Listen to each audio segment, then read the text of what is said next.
What's happening, Wes? Just chilling in my chair. Typical Wednesday, bro. What's Oh happening on yeah, your end? I'm sitting in my chair too, man. That's so crazy. We're both doing the same thing at the same time. It's like kismet. You're sitting in my chair too? I mean, is it in yet? uh, Bro, we got some good stuff to talk about today. I didn't really want to do another show about a sale, and then I started looking at the sale, and I was like, holy crap, dude, we got to talk about this sale. Not there's just so much good stuff. And actually looking back, it must be something about this time of year, gearing up for the colder months or something. But I was looking back at old thumbnails, and like 4 years ago at this time, this weekend without Parole history, there was like another massive sale that we were tackling at the exact same time. So there must be something to this where something about this time of year, this season, or whatever, where Sony goes, all right, anybody ready for some massive discounts? Let's go. So not Yeah, unsurprising. no, these sales go off on a schedule, year after year after year. You can count on them. The ones right now are particularly heavy, and it's not just video games. It's kind of everywhere. You'll go out to your department store and notice that the clearance rack is an extra 50% off. It's because we're coming to close to the end of the fiscal year, and they're trying to squeeze out a few more dollars before they have to cook the books for investors. So that's essentially what's happening, I think. Right. And there's got to be a whole thing of like, they know the new games are coming, right? So this might be their last chance to sell their game for the rest of the year because the focus is going to be elsewhere. So there's probably all sorts of reasons for this. But dude, fingers crossed. Everybody, please cross your fingers, cross your toes, cross your hair, cross your nose, because Monday's show was a fucking train wreck. It was a 20-minute show with 20 minutes of troubleshooting. To be honest, it felt like a virtual stranger stream. So You took the words right out of my mouth. I was like, bro, that sounds a lot like every time I stream. The chat called it out. That is not a joke made by me. I stole that from the chat. But everybody, let's pray to the gods of Discord working, and let's make this happen. You ready to go, Wes? Let's give it a shot. Let's go.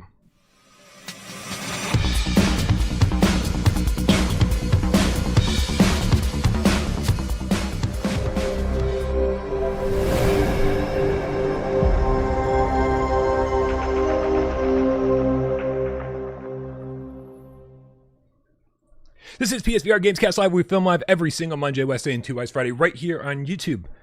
We do it live, video style, for your viewing pleasure. Guys, I keep seeing all these YouTube videos about how they're losing viewership and losing money, and I wouldn't know, man. Like, when you never get past a certain level, it's hard to gauge when, like, shit's not happening. So just in case this is happening to me and I don't even know it, just double check your settings when you click your little icon top right hand corner of the YouTube page. The drop down menu should have a restricted mode. Make sure the restricted mode is turned off. And that way, when we swear up a storm and we talk crazy shit about people's moms on the show will still get recommended to you if it's something you want to watch. Oh, we also these are things I'm not aware of. There's new censorship being rolled out on YouTube. Yeah, and like unbeknownst, like they didn't really tell anybody. It's very strange. So monetization is still on, but then the videos just don't get recommended to people the way they normally do. It's very strange. I don't get it. It's just YouTube. I mean, they're making less money too, right? Like if people aren't watching our videos, they get the lion's share of the ad revenue and a percentage of the tips that roll in. So they're not making as much money either. So I don't understand why they're doing this. I have theories. I don't want to get into it. But make sure your restricted mode is off. We also do this on podcast services of your choice. So I didn't upload Monday's episode. I probably should. It's just such a disaster. I was sort of embarrassed to even leave it on YouTube. But I'll probably upload it along with this one tonight. My name is Brian Paul from this channel right here without parole, minus some hair. And this guy over here to my left, you're right, it's Wes Dillon from Virtual Strangers. I am also minus hair, but people probably don't know that because I typically have my hat on. The reason I'm not wearing my hat today is because I actually did go get a haircut too. So it must be the season, I suppose, huh? Mine is just purely accidental. I was trying to clean it up with the clippers, and then I accidentally went a little bit too high, and I said, fuck it. And it's just, dude, it always feels so good when you do it. It's just like so, like, oh, I don't have to worry about what my hair looks like today, because this is what my hair looks like no matter what I do to it. So I just gonna roll with that. And but I do like the idea of either being completely clean shaven when you have your hair buzzed, or have a big fucking bushy beard. And part of me wants to do the big bushy beard and the shaved head for like all of the cold season. So I'll start growing this in and see how it looks. I don't like how my beard is like 3 colors though. Like that just throws me off. It's like normal brown, red for some reason. I don't have any other red hair, and gray or white. So it just looks like a train wreck. So I don't know. Does anybody dye? People dye their beard, right? Can I do that just to kind of make it look a little more uniform? Old people who are losers and have no self-confidence, think that makes them look good. They obsess about what they look like, so they put like dye on their head, like in all these different places, and it makes them look like a freak. And they don't understand that. Perfect. You just described me. Like I'm a loser, self-conscious, very concerned about what I look like.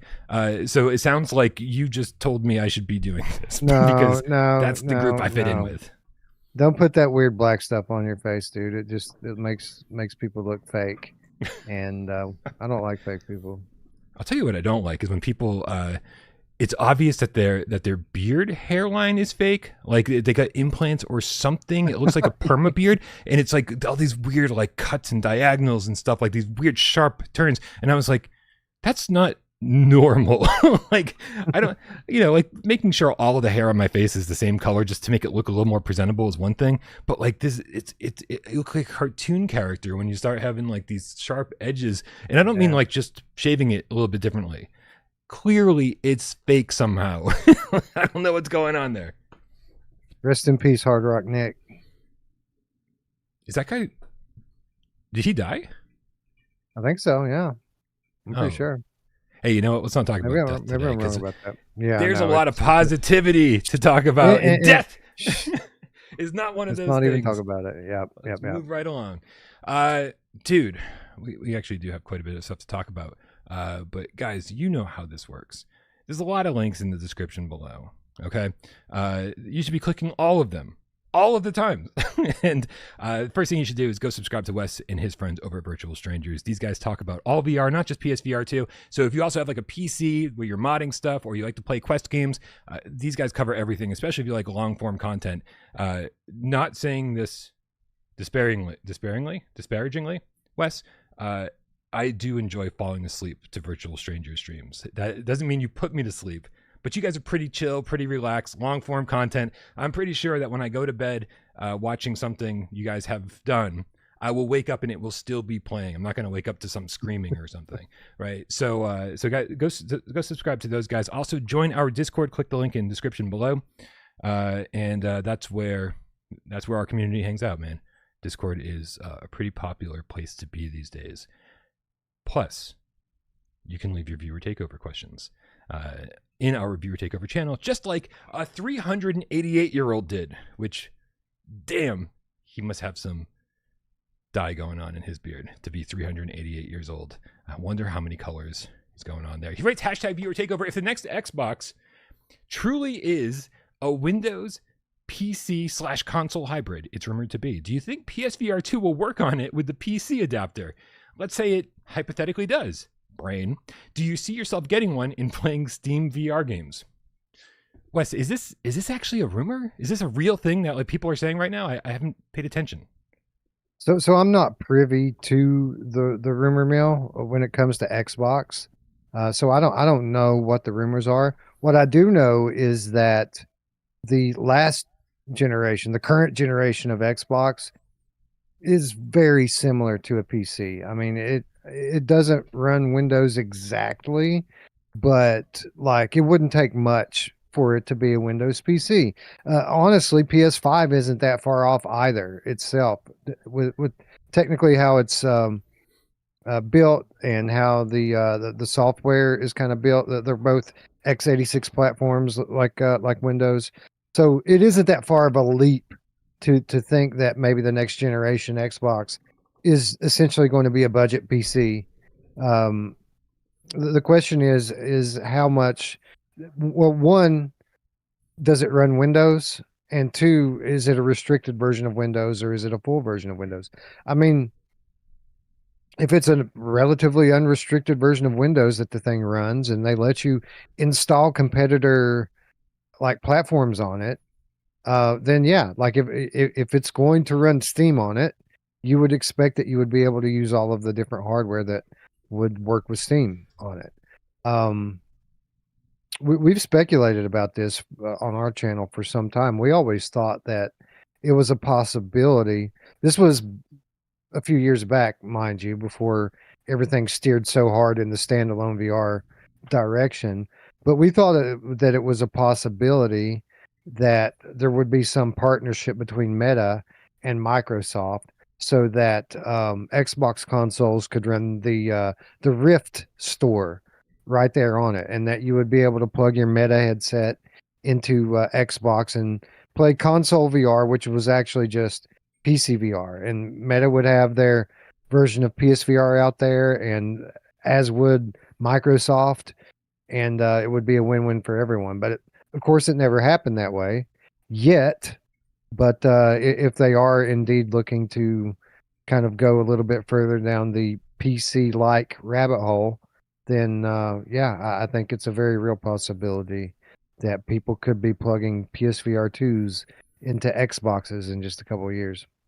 Yeah, I mean, it's listen, the more VR, the better, right? And I really hope that Xbox gets on or Microsoft gets on the VR train soon, and that'd be great. I hope Nintendo does it too. We've been hearing rumors about all of this stuff for a very long time now. To answer the question, like, would I get one and play Steam VR games? Yeah, yeah. I mean, of course, right? But I've said that about Nintendo as well. If Switch 2 has some kind of VR add-on or whatever, I would buy that in a heartbeat. I own a Quest 3, and I play that occasionally. But that's the problem. It's all occasional. I mean, I spend so much time. I spent 15 hours in VR yesterday. Am I really going to take off the headset, clock out of without parole, and then go put on a VR headset recreationally? I'm like, no, it's not going to happen. And so, it would be something that I have as a novelty. It would be something that, like, oh, somebody says, oh, this Steam game is coming to PSVR2. Be like, great, I have an Xbox that I can play this thing on. Cool, I'm going to go check it out. But it's not going to be something I spend a lot of time on. I'm invested in the PlayStation ecosystem. I'm invested in PlayStation trophies, right? When I play games on Quest, or even, I love my Switch 2.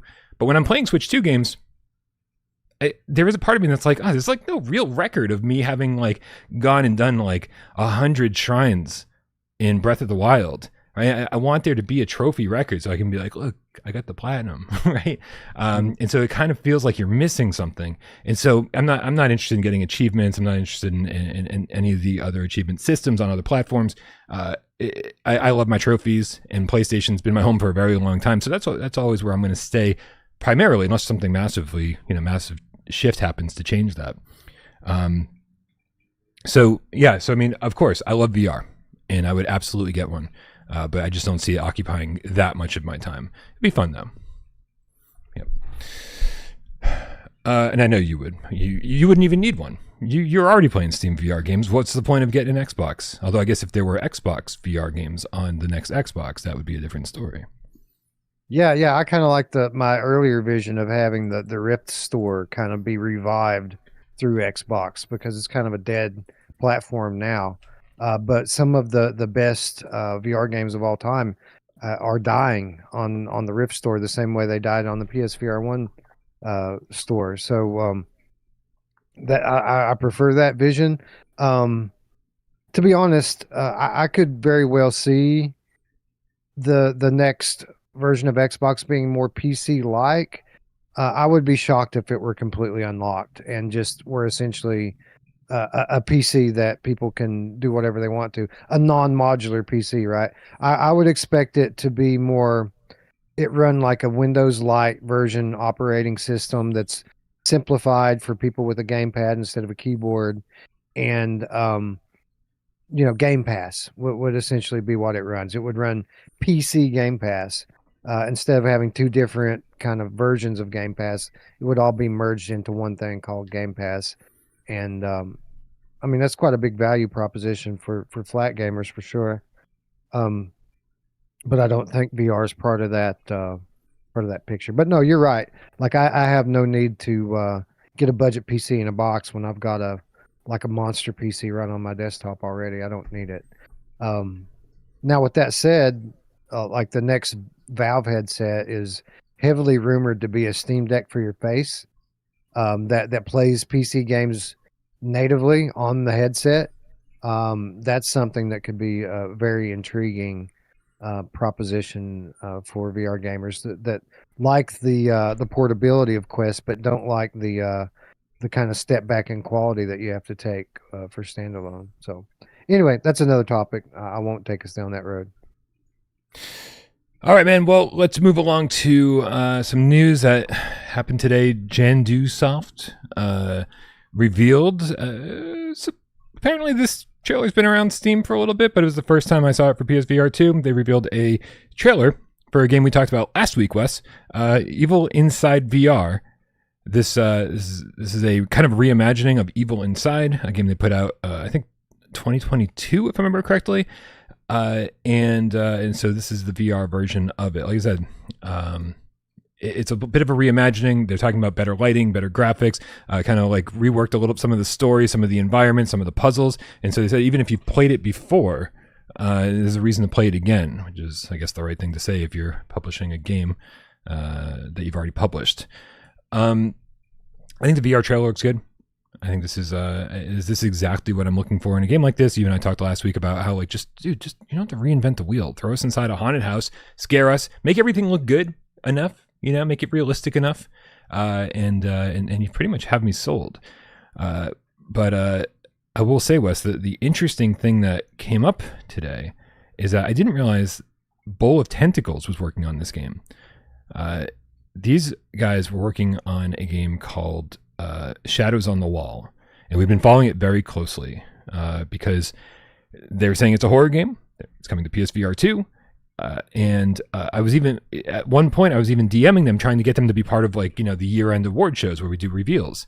And I was like, hey, we'd love to be the ones who reveal the first gameplay for Shadows on the Wall. We're super excited about your game. We love horror. We love VR. Your game's coming to PSVR 2. It's a match made in heaven. And it seems like for a second they were going to participate, right? But then, like, people get sick and, like, some schedules get moved around and they weren't able to. And then it's been like 2 years and we still haven't seen Shadows on the Wall. And now their name pops up again with this game. So I'm really intrigued about what's happening here. Do you remember Shadows on the Wall? Am I the only one that remembers this game? I actually don't remember that game at all, which is a little bit surprising because I do have a pretty deep mental Rolodex when it comes to these things. But on the other hand, there's so many of these kind of in small indie horror games that get announced, and they all look very similar and samey. So it doesn't, like, shock me that one of them has slipped my grip here, so to speak. Well, and especially since we never saw screenshots or gameplay. Like what I'm playing right here on the screen it's just all teaser, right? It's like just showing some headlines in a newspaper, alluding to what the game might be like, but not actually showing any of the game. So, so I'm not surprised even in the slightest that you don't remember this. I think newspaper headlines are not something that's going to really stick in your brain. So anyway, Evil Inside coming to PSVR 2 sometime in 2026. We haven't gotten too many 2026 release windows, but it's good to see them starting to roll in because the rest of 2025 seems jam-packed enough with good stuff. Well, so I don't you know how that goes, right? Like we've got so many games announced for 2025 and so little time left in 2025. We're going to start to see some of these games roll off and become 2026 titles very soon. Yeah, that's a good point, man. With only 3 real months left in the year to release stuff, no one's going to release anything like the second half of December. Everyone wants to get their stuff out by December 10th or so, earliest. Anything that doesn't have a date yet is very, very suspect. We'll see. And even stuff that does have a date could potentially be very, very suspect. All right. Let's move on to something that people might actually care about. Oh, you know what? Let's tackle tips first. I like tips. Luber, the underground game cat, with the €2 says Freelancer hype. Well, you know what? That's a good segue. Let's fucking go there. IO Interactive revealed something today. Let me see if I can get this up on the screen. I have no idea what's going to happen. I don't even have an Instagram, so I don't know what's going to happen when I try to get Instagram up on the stream. But they revealed. Come on. Uh-oh. Let's see what happens. Never miss a post from Hitman Official. Well, that's what we're looking for. We are looking for... Boom. Here we go. Is this it? Yeah, okay, here it is. So they're showing a little bit of clip here from Hitman World of Assassination VR 4 hours ago, saying VR update is coming soon. Stay tuned for more information, agents. Listen, I think the general consensus in the chat is that this is going to be Freelancer is coming to PSVR2, which is the roguelite mode, which is just seemingly, I mean, again, I'm not going to pretend like I know a lot about Hitman because I haven't really had time to dive deep and spend a lot of time in there. But I mean, this is kind of like endlessly replayable. And so for anyone who's already completed every mission in Platinum, Hitman World of Assassination, this gives people an excuse to go back in and play a whole lot more. But I mean, it's got to be a big update. Freelancer seems like the only thing that it could be, because why else would they be making this kind of like mini teaser? It's not going to be just like, you know, oh, we improved a couple of interactions. Oh, we fixed this bug or that bug. This is something bigger, right? Otherwise, they wouldn't be making that big of a deal about it. Don't you agree? No, I think that the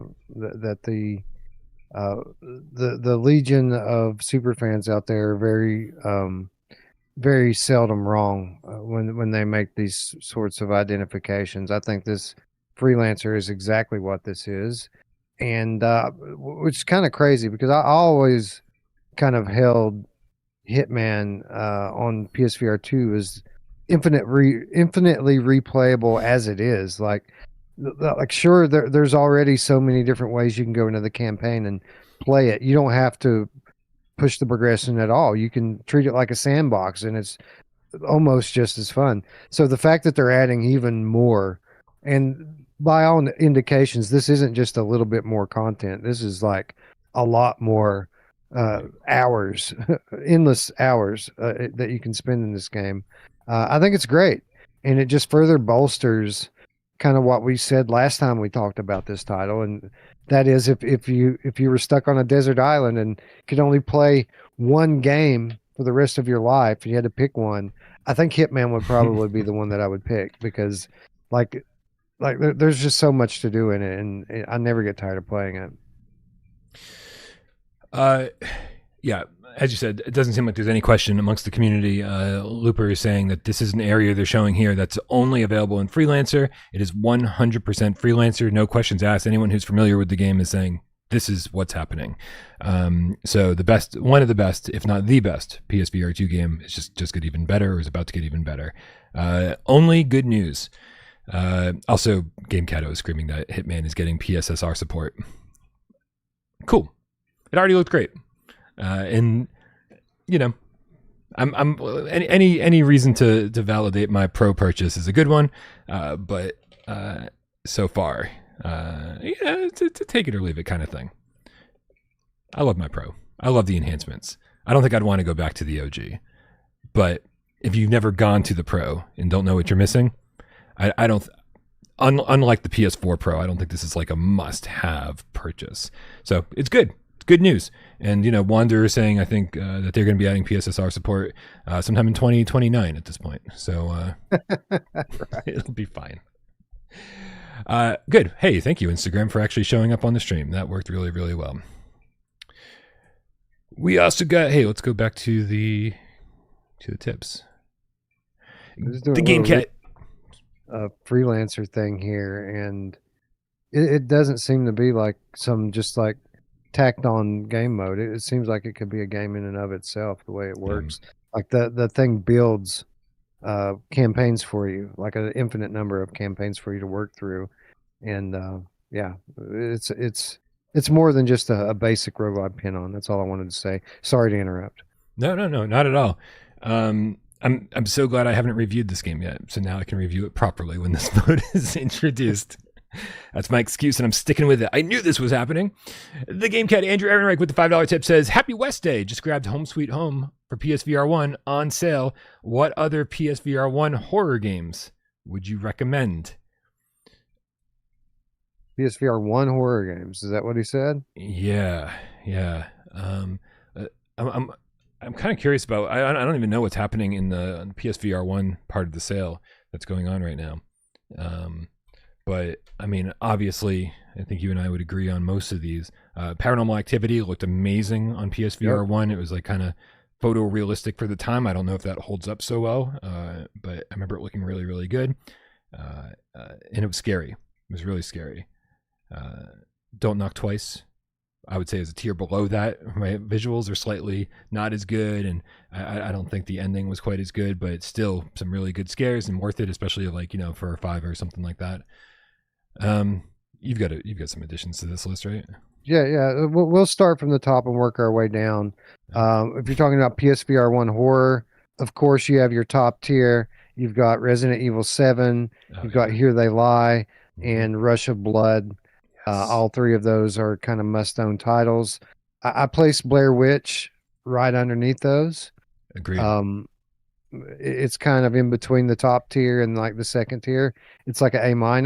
And then below that, you have your Paranormal Activities. You have The Exorcist, Legion VR.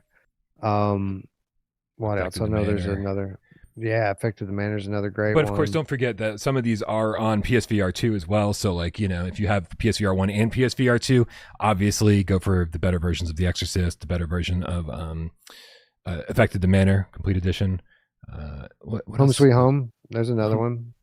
Yeah, Home Sweet Home is great, but man, and unfortunately, that's stuck on PSVR1. So irritating. Oh yeah, Awesome Tatum says Chair in the Room, Greenwater. Oh yeah, that's a good one. So kind of good. Horror-ish, not really. It's like a psychological thriller type game, but with horror elements. Yeah, a good one for sure. There's so many. God damn it. Looper saying Transference, which was like the Elijah Wood game. Oh yeah, I've been looking at maybe getting back into that on PC here lately because I haven't ran Transference since I've upgraded hardware, and I mean not just upgrading the PC, but the headsets are better now. Everything's better now. I'd love to experience Transference in the PSVR2 headset. So I've actually been thinking about that lately, that it's probably going to be toward the top of my list for October as we start rerunning some of these old horror games. Transference will probably be one of the first ones I go to. I see a couple people in the chat mentioning Paper Dolls, which is just like, man, Paper Dolls is... It's a tough one, man. It's a tough one to recommend because it legit, if you want to play with the Move controllers, they added some other really crappy control scheme in later, being like, fine, if you guys don't like what we put in, then here, and they threw in a really crappy locomotion mode that was maybe even worse than the one that they launched with. If you're using the Move controllers, you hit the trigger on the left controller to take a left foot forward, and then on the right, left, right. So you're just doing this to walk around the whole mansion. And then the worst thing is if you accidentally hit one of them twice, especially, which can happen easily if you're running, right? Because you're like left, right, left, right, left, right, left, right, left, right, left, right. Accidentally hit one twice. That's the turn. That's how you turn. And it's like, But I will say, despite the fact that it's blurry and has a terrible control scheme, it's a really good horror game. Some really inventive puzzles, some really interesting things happen, some really creepy moments. Yeah, I definitely. These are all games that, like, if you can spend $5 or something like that, you should definitely be picking up. Yeah, I particularly like Layers of Fear, but as I recall, it didn't port very well over to PlayStation, did it? Not a great port. The interactions were not great. The visuals were very almost Quest 1 like, if I can say that. Yeah, it was rough. Yeah, GameCat Photo Nutter says Immortal Legacy. Never miss a chance to get Immortal Legacy into a conversation. That game starts off like in Uncharted, but I would say Uncharted for the last 20% or 10% turns into like some kind of supernatural, kind of scary thing. But Immortal Legacy is the opposite. The first 10% feels very Uncharted, and then in the last 90%, it goes supernatural, it goes scary, lots of good horror moments. Immortal Legacy for sure.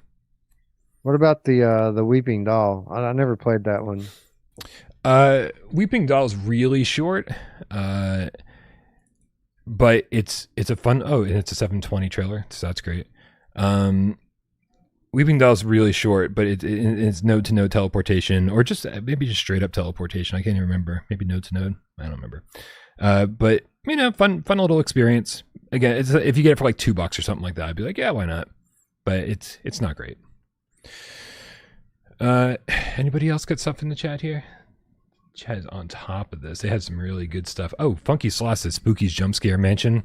Yep, absolutely. Oh, there you go.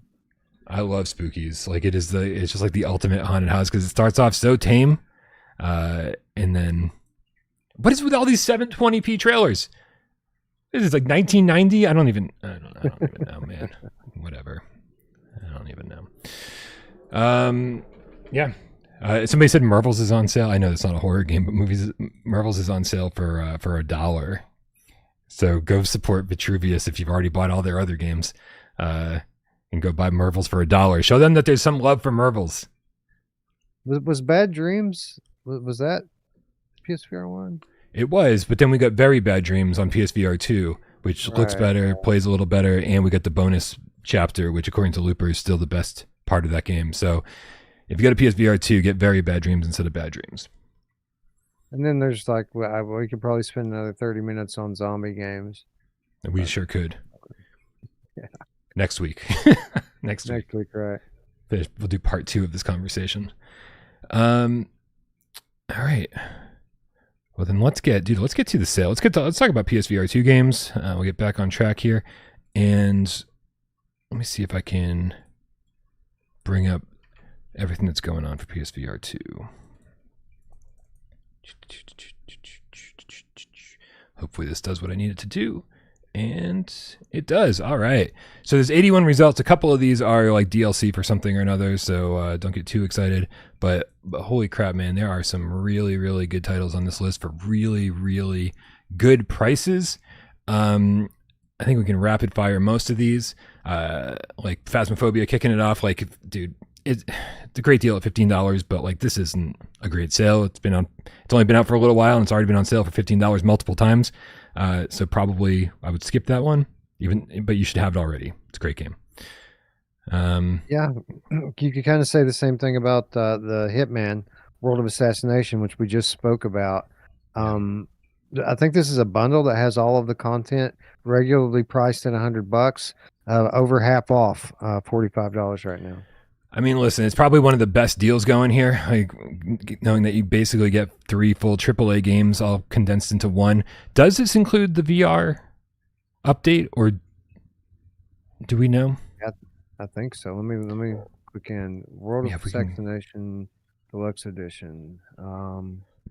Because the VR update's $10, and so if it includes that might be one of the best deals going. I'm trying to see. It's hard to. There's so many different variations of what you can buy for Hitman. It's all very confusing, and the way that they had it before was even more confusing. This is such a mess. Okay, so scroll down. Yes. Okay. Nope. Okay, so it's PSVR support. Okay, here we go. It does include PSVR 2 support, apparently, because it's showing everything. It's still very confusing because World of Assassination Part 1 VR Edition is included in this with PSVR 2 support, but it doesn't say that under the Deluxe Edition. Deluxe Edition, yeah. Deluxe Edition. All Hitman content from other editions, the 2 expansion pack, the 3 deluxe pack, the 7 Deadly Sins. So it says all Hitman content from other editions. Does that include the VR thing? I don't know. Kiz now says you need the VR Access DLC. Trains on my end. Holy shit. You need the VR Access DLC bought separately. So I trust Kisnell. Kisnell always knows what's up. And so yeah. So to get into this, it'd be $55, not $45. So just keep that in mind if you are picking this up. Sure. But still, an amazing deal. We also get the Midnight Walk for $25. I mean, it's a $40 game. I know Wes is going to go to bat for this no matter what. It just drives me crazy. Just clean up the fucking technical problems with the game. Just clean it up, man. Like, for people like me who get really distracted by some of this stuff and just want to experience the awesome claymation and the amazing visuals and the cool environments, like, these are things that just really fuck with me, right? And if you don't have I honestly think if you don't have a pro, this is one of those situations where I'm like, I'm sorry. Like, I think it's going to ruin the experience to some degree because of the frame rate issues. So, but if you have a pro, it mostly gets cleaned up. So this is one of a rare example where I'm going to say, if you have a pro, go for it. If you don't, no. Yeah, I can't really go to bat for it one way or the other. The version of this that I played for the most part was the PC version. Absolutely loved it over there, but I'm not really privy to all of these issues that you are referring to. I hope they can clean it up, man, because this is it's so good otherwise, and I really enjoyed it. And I almost enjoyed the lower res version of it better because I'd rather have a little bit blurrier visuals and a solid frame rate. But anyway, so that's a toss up. I think we got 5 Nights at Freddy's Help Wanted Full Time Edition, dude. It is 60% off. It's only $12, and I got to tell you, this is the version of Help Wanted one to play. They did a fantastic job with the PSVR2 version. It's super high res. It's 90 native. Everything's just so fast and fluid and smooth. It puts the PSVR 1 version to shame. So highly, highly recommend this one if you want a good horror game to kick off spooky season with. Sure. Wes, it's going to be your choice. Any you can either add on to anything I say or move on to the next one. I'm never gonna. I don't want to. Yeah. I don't really have much to say about FNAF. It never has been my favorite. Are we literally going to talk about every one of the titles that are on sale? I mean, as long as we're going at a decent clip. Sure. All right. Well, the next one on the list then is Creed, Rise to Glory Championship Edition. I did find this to be somewhat of an improvement over the original with the extra content and stuff that they added in, and I thought it was pretty fun, if not very challenging physically for an old guy like me to be very involved with it. But the time that I did spend in it, I did enjoy, and 60% off, $16 seems like a fair price for it. No brainer for Alien Rogue Incursion VR. I did think $40 was a little bit much considering the environments were repetitive, the combat was repetitive. It's sort of like just the same puzzles again and again. Fun game, especially if you're an Aliens fan. I am. I had fun with it, but I think $20 is a much, much better price. I thought that maybe $30 should have been the launch price. So this is a great deal. Loving this where it's at. So no brainer here. Yeah, agreed. One of the better games that came out last year for $20. That's not a lot of money for a really good game. I'll let you take the FNAF Help Wanted 2 because you're more of a fan than I am. Yeah, skip it. It's $40 and it's not didn't get the love. I mean, I'm going to go back into it. I really do want to have a review ready for next month for October. So I'm going to spend some serious time with it. But if it's the same as it was at launch, it just didn't get the same love that Help Wanted 1 remastered did. It doesn't run 90 native. It feels a little stuttery. The tracking doesn't even seem all that great, which is just bizarre for a PSVR2 game. So I would say skip it for now and wait for me to say something next month. Also, it's like, I think it's only included here because it's part of Extra and not because it's actually on sale for the normies like me. Oh, it's not. It says 60% off on my screen, $16. Oh. What? Oh, okay. So my screen is just broken because mine says $40. Oh, for $16, I don't know. it's I can deal with issues for $16, but not for $40. All right, you're up next. It's definitely on sale. The next title is maybe the best on the entire list. Madison VR, basically the standard setter for VR horror games or horror games in general. I think the regular price for this game, $35, is a great price for it. So to be able to get 35% off, 22.74 on sale, no brainer. Everyone who can stomach horror games and aren't too scared to play VR horror games should already own this. Yeah, I also think it going even beyond what you said. I think it sets a standard for storytelling in VR games. The fact that you don't really see many NPCs, the way that like the TV will tell you part of the story, and these audio cassettes you find will tell you part of the story, and somebody screaming from the other side of a door, banging on the door, will tell you part of the story, and environmental stuff you encounter will tell you part of the story. Newspapers on the wall will tell you part of the story. You're never really. I mean, not for more than a few seconds, just sitting and watching the story play out. I think they did such a good job of letting you feel like you are the character, that these things are happening to you.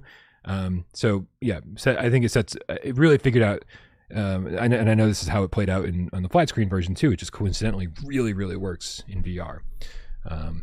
Must have, love it. Absolutely. Go ahead, hit me up with Arizona too. So why don't we just talk about the next two together, because they're both Arizona Sunshine titles. Yeah. We have Arizona Sunshine 2 that's on sale right now, typically $40, on sale for 22. And then you also have the remade Arizona Sunshine 1, which I think also has all of the DLC included with it. Also 45% off, normally $60, $32.99. I love these games. I think that these are classic VR games. Arizona Sunshine is kind of the OG VR zombie shooter. And even after all of this time, I think is still kind of the standards bearer for VR zombie shooters. I think it's the best one that you can play. Now, I'm not saying it's the best zombie game. Obviously, The Walking Dead Saints and Sinners would have something to say about that. But if you want to get in to a headset and with a friend and shoot up a bunch of zombies and have it feel very immersive and somewhat real, Arizona Sunshine is the game. And beyond that, both of these titles, for all of their faults, do have a story campaign that's voice acted by a very talented voice actor. And yeah, I love it. I think that it's one of those kind of pillars of the VR catalog, and again, a title that most people should own. And I think almost 50% off is a substantial discount, and I definitely recommend. Yeah, I'm with you. I think Arizona Sunshine remake helped Arizona One age very gracefully, because the first one, if you go back and try to play it on PSVR1, it's super janky. People were still trying to figure out move controls and what the hell to do with all that. And you clearly made game made for teleportation, not made for full locomotion, and they just kind of smashed that into it. But the remake feels great, and I actually like the DLC of the remake better than the campaign of the remake. The Damned I thought was fantastic. I thought there was a lot of good stuff in there. And then two was one step forward, one step back. I love that they added exploration, a reason to go find these elements, but then there wasn't all that much to do with it. And then there were some really, really cool changes that they made to the level design, interesting things to encounter. So what two did is made me really excited for Arizona Sunshine 3. Right, I hope they like take all of these elements and run with it and do something really special. And with all that said, fuck Horizon Call of the Mountain for $40. It should have launched for $40. Horizon Call of the Mountain feels like a game that's in a similar price point and similar single A, double A, category as Metro and Alien and Behemoth and all of these games. It should have launched at 40, just like all those games did. The fact that they launched it at 60, they were just trying to make the bundle more appealing. That's the only reason it was ever $60 at all. And so now it's on sale for the price it should have been all along. Fuck that game. Sorry.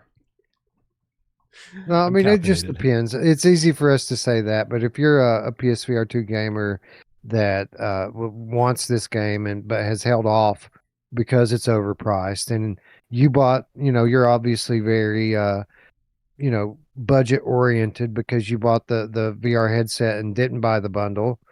Maybe now's the time for you to get in. And I do think that this is a must own game. $60 is too much to pay for it. So like Sure. Like $40 is a fair price for it. Uh, is it shouldn't be the sale price for it, but it is what it is, you know. Yeah. I mean, listen, Arcane Age is 40% off. If you haven't bought Arcane Age yet, go buy Arcane Age. $24 for what a lot of people think is like the game of the year as far as VR is concerned, right? Yeah. This game came out in January and almost nothing has topped it yet. Yes, go buy it. Go buy it. There's a reason people love it. No, it's awesome. It's literally awesome in just about every way. So addictive too. It gets your hooks in you in ways that action games don't typically get their hooks into you. Like the just the collecting and finding shit in this game is so fun. Like I love exploring these worlds, and that they find some very creative ways to hide these things that you're trying to find. Um, and beyond that, just everything it does is fun. Like the melee combat's fun, the shooting is fun, the crafting, the weapons, and mixing and matching parts is fun. The bosses and mini bosses are great. Like I wish there were more of them, but the ones that are here are great. It's just quality. Climbing is fun in this game. Think about that for a minute. Yeah, if Call of the Mountain utilized Arcane Age's climbing mechanics and made it that much fun to run and jump freely without being prompted to jump, and then like pull out those hooks mid-air and right? I mean, it feels like a platformer, right? This is a 16-bit platformer converted into 3D modern era VR. Like they nailed it. It feels so good to run and jump and then latch those things onto the nearest tree or the nearest fallen bridge or whatever it is. Yep, I would have loved Call of the Mountain twice as much if they had Arcane Age's climbing mechanics. I want to play it again now. Yeah, me too. Talking about it. I haven't platinumed it yet, man. There's still more stuff for me to tackle in Arcane Age, so I'd like to get back in there. Plus, I haven't gotten to really use some of the stuff they've updated since launch, like the map mechanics and stuff. That's something I never really looked at, was what the platinum requirements were. I'm typically not a trophy chaser, but this is a game I 100%ed, so I got to imagine I can't be that far off from having the platinum. I am far off. I was just trying to get through it for review. You know, like I started off and I was trying to 100% every single area the way that I normally play games. And then I was like, shit, time's ticking. I better fucking move along. And there's a lot of stuff that I still need to do. A lot of blueprints that I still haven't crafted, weapons that I've never even used. There's a lot of stuff out there that I have not experienced. Speaking of not experiencing a full game, Wanderer, the Fragments of Fate. 15% off. Dude, no. I feel bad for saying this because I really do love Mighty Eyes and I love this game. But dude, when they fulfill their promise of getting all the patches out there and fixing all the bugs and overhauling the combat, which doesn't even seem like they're not even going to hit their roadmap projections of having it done this year. When the game is done, we will recommend it.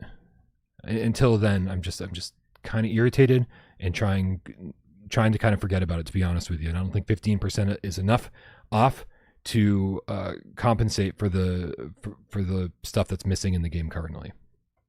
Yeah, it's kind of crazy that we're this far now past launch, and it still seems like it's just a mystery to when this game is going to be complete. Like, because you think about how long it took them in the run up. Like they delayed this game for years, right? They delayed the game for like literally over a year while they were getting it ready for launch, and then it came out on launch day, and it wasn't even close to ready. Right. So yeah, I'm kind of dumbfounded at this whole situation. But I am very optimistic. I do, like I said, I don't think nothing about Mighty Eyes says that they're trying to scam us or they're trying to pull the wool over our eyes, other than releasing an unfinished game. Mm-hmm. Which is pretty big sign, but I do think they're going to make good on their promise, and I do think we're going to end up with a top 10 PSVR2 game when this is all said and done. Sadly, we just keep having to push the final release date, the final roadmap posts a little bit further, seemingly daily. What do you got to say about Into the Radius, Wes? I will say that In the Radius is highly underrated in the overall VR ecosystem, so to speak, the VR community. I think this is one of the best titles on the platform, and it's perfect for people who kind of enjoy survival mechanics but don't like hardcore survival games. Now, don't get me wrong, this is a very challenging game, but the survival element to it is kind of balanced just right. And it is, you can affect it too by setting up the settings. You can make it more survivalish or less. But I love this game. It's equal parts survival, shooter, and horror game almost. And it uh it really, it doesn't hold your hand. It kind of puts you out into this ever changing, ever morphing, dangerous world, and you've kind of got to find your way through it. And I just, there's so much I love about it. I think it's great, and at $20 is a must own. Yeah, agreed. This is a top 10 game the way it is now. And even some of the bugs I complained about, some of the little issues I complained about in my review, no longer an issue, right? VR Monkey and CM Games, is that them? Did That's a right. fantastic job of cleaning this up and making it a must-have game for PSVR2. I am not an extraction shooter kind of guy. I am not like I don't want super complicated systems just trying to fucking reload my weapon. Into the Radius was like, no, yes you do. Yeah, it turns out you really like this stuff. We just had to convince you, and I was like, oh fuck, I'll be damned. It definitely converted me, and then it got me ready for Ghost of Tabor, which is basically the multiplayer version of Into the Radius. So, Synth Riders, $15 instead of 25. Go for it. It's without Beat Saber adding new content. This is kind of the de facto PSVR2 rhythm game. So go for it. But is it an amazing sale? No. You know why? Because you're going to spend a fortune on DLC. This game is not $15. It is $100 because you're going to want to buy a lot of the DLC. But at least $15 is a good way to get in there and get the ball rolling. For what it's worth, the soundtrack is awesome for Synth Riders. There's so much great music in it, and I enjoy it more than Beat Saber. Synth Riders is one of my favorite rhythm games, and I love the fact that when they come with a DLC, it isn't just a song. Typically they give you a special level or something to play through, and I really like that aspect of it. GameCat Photo Nutter, you're trying to think of the game HeroCade. Just heads up. Just trying to figure out where you find Dread Halls on the PSVR1 store. It's a shame you can't buy Dread Halls separately. It's not even about price. It's about just getting straight into the game and having to go through like a really convoluted menu in first person to get to the game you want to play. And most of the other games in HeroCade suck. So, Underdogs. We've been talking about this one. Hopefully, it gets a little bit of recognition with the sale. It's 40% off. It's only $18.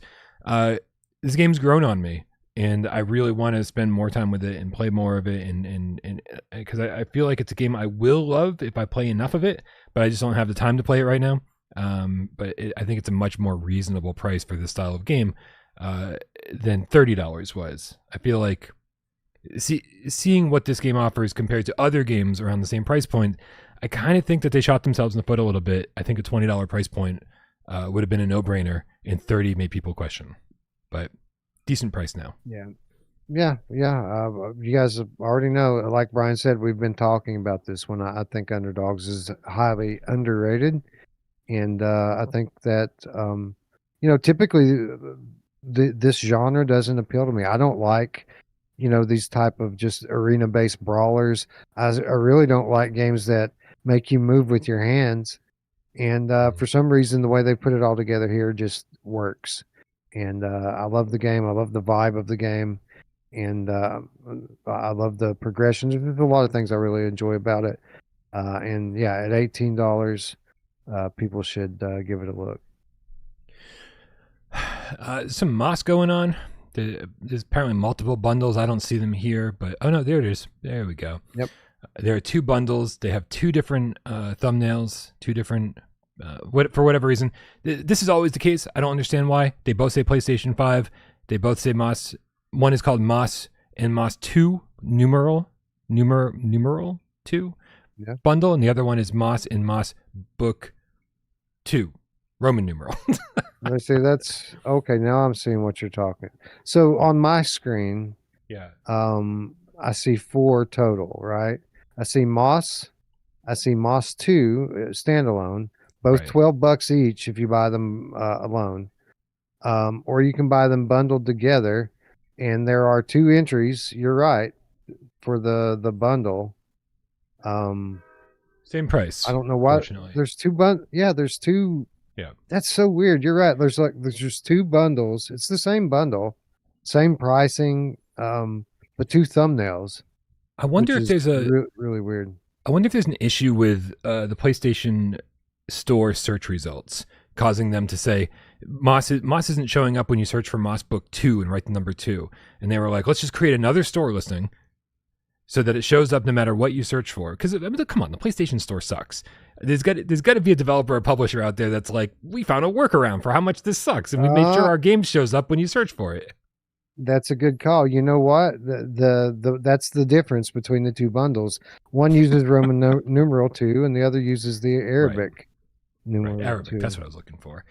Yeah. Anyway, just remember when these games launched, Moss Book 1 was $30 and Moss Book 2 was $40. A little overpriced for Moss Book 2, but I mean, we're talking about games that used to cost $70 if you bought them separately at launch, and now you can get them both combined for $24. Just beautiful, beautiful stories, especially on PSVR2. The OLED panels, the colors pop, the blacks are black. Quill is such an adorable character. I mean, like these are just staples, man. At this point, if you haven't played Yeah. Moss Book 1 and 2, like you're missing out on VR staples. Nice little puzzle platformers. They're fun. Hey, I'd call it VR royalty. Like this is one of those Mount Rushmore VR type games. Moss, woven deeply into the fabric of our community. I'm gonna go real quick here on Gorn 1 and 2 because there's Gorn 2 on its own for $5 or $4 off. That's not really a massive discount, so whatever.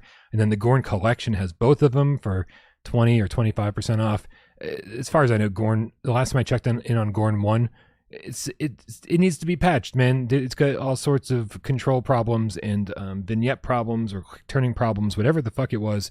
Not you don't even have all the options you had on PSVR 1. So both of these are a pass in this current sale to me. Yeah, I was never a big fan of Gorn anyway. I mean, I thought it was average at best. There's some funny things about it, and it's mildly entertaining for maybe an hour tops.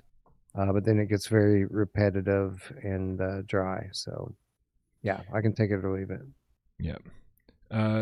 Breachers 30% off. I don't feel like anyone's talking about Breachers. No one's talked about Breachers in a while. I wasn't all that impressed with it. I tried to spend some time with it at launch, and I was like, it's fine. It's okay. Like I didn't like the lack of progression system. I didn't like how the fundamental way the game works kind of was a turn off for me. And I also didn't like the soft questy looking environments and graphics. And so I just kind of ditched. And it sounds like a lot of people ditched with me. Yeah, it seems like a lot of people have fallen off of it. It was very popular for a while because I do think they have a very fun core gameplay loop here. The problem is it's just so repetitive, man. Like you have a handful of environments, but it's not like even the whole map is available. Within those environments, there's a few points that have been chosen as kind of the points that you defend, and the rest of the map is just, hallways and corridors to get there. So essentially you're basically, and the matches are like best of 7 matches. So like you're just doing it over and over and over in the same spots over and over and over and over and over again. And it is fun for a while, but after you've done it for like every day for a couple of weeks, like people typically do these games, you just get so sick to death of it. And that's kind of where I ended up at it. Like I had fun when I played it, but after a while, like without the lack of any like different game modes. I mean, there are a few game modes, but this isn't your full gamut of head-to-head shooter gameplay modes that you typically get in these games. There's just 2 or 3, and then there's not a lot of environments. There's only a few environments, and then on top of that, like Brian mentioned, there's no progression here to kind of work at and unlock things and new tools. It just seems like a proof of concept for a much larger game that we never got, essentially. All right, and I don't think we have anything to say about Trip because as an overly expensive game for something that is just for meditation, and we're going to take a quick little break from the sale, so come back over here so no one gets burning on their screen, and we'll talk about some tips real quick. We got I want to talk to Samson 143 VR with the $10 tip says. Wait, let me heart it before I forget. Says, love a good sale. Just played Firewall 0 Hour for the first time this week. Oh, for the first time ever this week. Have to play with more folks next time. Maybe the illustrious without parole crew. Dude, Firewall 0 Hour. I'm assuming with an aim controller, Samson. What an amazing experience that was. This is, dude, just like we were talking Into the Radius, how it like made me realize I liked the genre of game that I didn't think I was gonna like. I just tactical first person shooters, like just I'm way more of like an arcade shooter normally. Like even like with old Call of Duty games, I used to run around in free for alls. I didn't even want to work with a team, just like killing as many people as I could before somebody finally got me. Firewall was a completely different story, right? Playing with friends in VR and working together, and just having that aim controller. Firewall was so good, man. It brings back a lot of good memories just talking about it. Love it. It hurts me to talk about it because of what eventually happened to Ultra. I think Ultra had, 80% of the work done to really bringing this classic title to a whole new level. The environments in Ultra were amazing. The planned expansion of how the game works and the different game modes, great.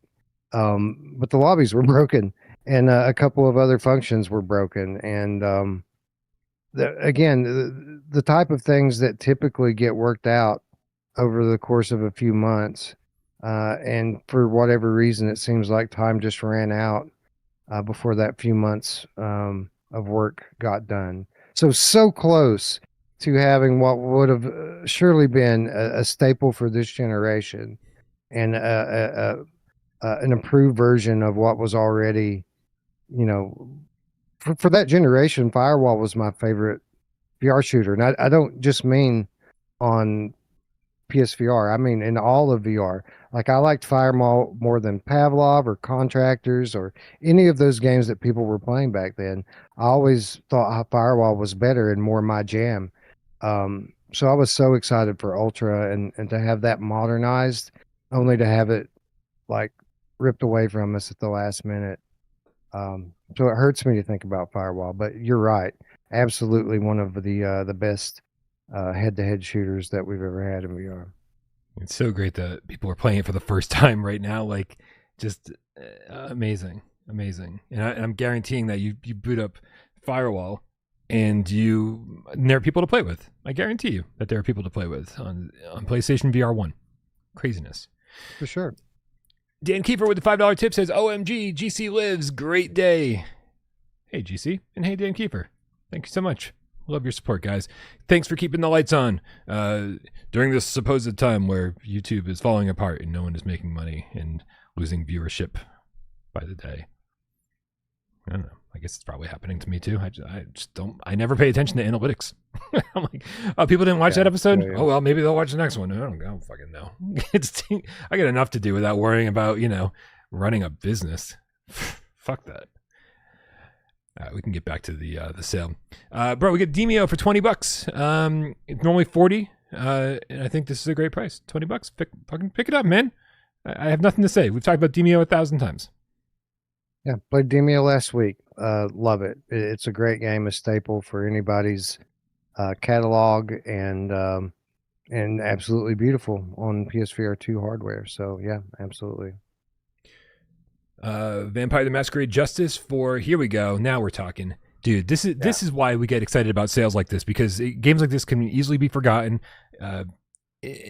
Fast travel, as you guys probably know, they kind of knocked it out of the park with Apex Construct, right out of the gate, and then I didn't really like Wraith the Oblivion Afterlife. I think that everybody knows that, and then, so this for me was a return to form. This was them going, hey, we really made something special here, and the fact that you can get a fast travel original game for $10, like what, with less than 2 years after it came out. Yep, no brainer. This is a highlight of the sale for me. Yeah, I agree. $10 for this game is stupid. This game is so underrated and so well done.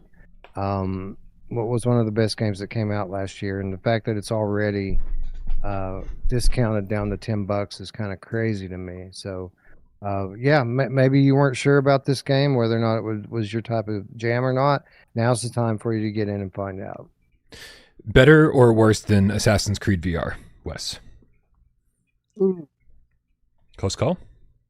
That is a close call because the scale of the Assassin's Creed game was it seems, again, we're working off memory here from last year, but the Assassin's Creed game seemed like much more game. Like there's a lot more to it. Like it wasn't fully open world, but had some really big maps and some really awesome story elements. Yeah, that one's hard to call. There's certain elements of the vampire game that are more polished out than the Assassin's Creed game, but the Assassin's Creed game was great too. So I can't really call on that one. I don't know. Les Mills, Body Combat. I have not played this. I am unfamiliar. I do know that at least one of our community members says it's one of the best VR workout games, but I got nothing to say about it personally. Screw Les Mills. Billy Banks for the win. All right, we got a lot of Metal Hellsinger going on here. We got like 5 different tiles for it, but let's just tackle the core game here. $15 instead of 30. It's half off. This didn't do anything for me. It felt like I didn't love the rhythm element of it, and whether I played with the rhythm or without the rhythm, it felt like sort of a substandard Doom clone. And the music was great. That's sort of what it had going for it. I thought that it looked good too. I thought the visuals were awesome, but just wasn't fun. Didn't keep me coming back. That's for sure. I liked Metal Hellsinger VR. I thought it was pretty good. Felt like it was a little bit underrated by reviewers. And I get why. The rhythm element of it is not exactly the easiest thing to master. So much so that they have like this kind of sync thing that you have to do when you start the game to make sure that your visuals and audio and everything is perfectly synced up, because the rhythm element is so central to what's happening with the core gameplay loop. But I have a feeling that not everyone was able to always keep it perfectly in sync, because sometimes you would play the game and feel like you were dead on with it, and then the next time it seems like you could never quite hit the on beat. And shooting and attacking on rhythm is crucial in this game, because you have your multiplier, 2 times, 4 times, 8 times, 16 times, and that isn't just so that you can run your score up, but it also is the amount of damage that you're able to do on these enemies. And once you get into like the bigger bosses and stuff, if you can't put on a ×8 and a ×16 multiplier, then you can't really do any damage to them. So I thought that was kind of an innovative take on like a rhythm shooter, but it is somewhat difficult to master, and the gameplay experience is a bit inconsistent run to run. But with all of that said, I think it's a very good looking game. The soundtrack is amazing, and I like Doom games in general, so I really enjoyed it.